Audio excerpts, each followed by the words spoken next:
एक चुटकी सिंदूर की कीमत तुम क्या जानो रमेश बाबू। ईश्वर का आशीर्वाद होती है एक चुटकी सिंदूर, सुहागन के सिर का ताज होती है एक चुटकी सिंदूर, हर एक औरत का ख्वाब होती है एक चुटकी सिंदूर।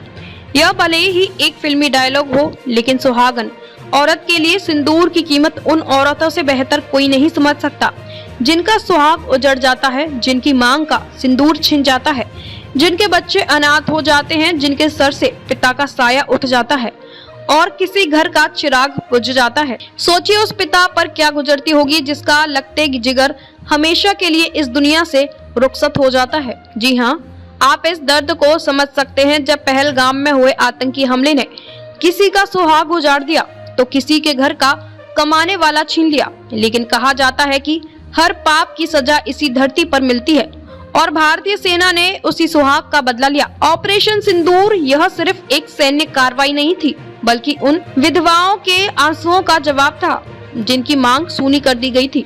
भारतीय सेना ने पहलगाम में हुए आतंकी हमले के बाद जवाबी कार्रवाई करते हुए आतंकियों के ठिकानों को तबाह कर दिया। पीड़ित परिवारों ने ऑपरेशन सिंदूर को न्याय की शुरुआत बताया और कहा कि अब आत्मा को शांति मिली है।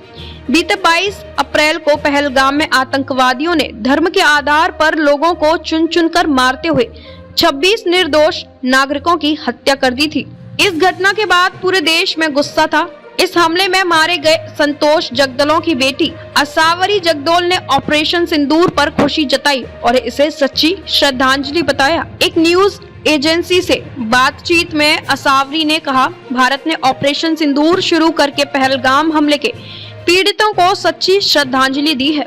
ऑपरेशन का नाम विधवाओं के प्रति एकजुटता दर्शाता है।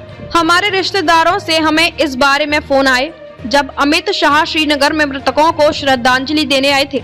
तब जिन बहनों ने अपने पति खोए थे वे गिड़गिड़ा रही थी।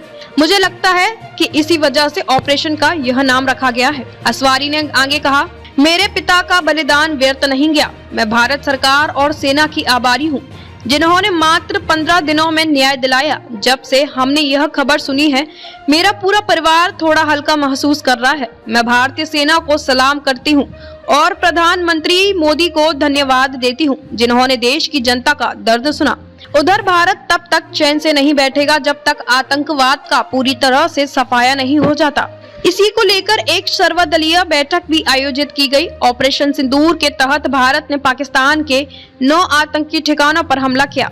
अब खबर है कि पाकिस्तान के 12 और आतंकी ठिकानों की सूची भी तैयार है। भारत ने यह स्पष्ट कर दिया है कि पाक अधिकृत कश्मीर पीओके से लेकर पाकिस्तान के अंदर तक आतंकी की जड़ों को खत्म करने का अभियान चलाया जाएगा। जैश-ए-मोहम्मद के प्रमुख मसूद अजहर जैसे खतरनाक आतंकियों को समाप्त करने के लिए भारत पूरी तरह तैयार है।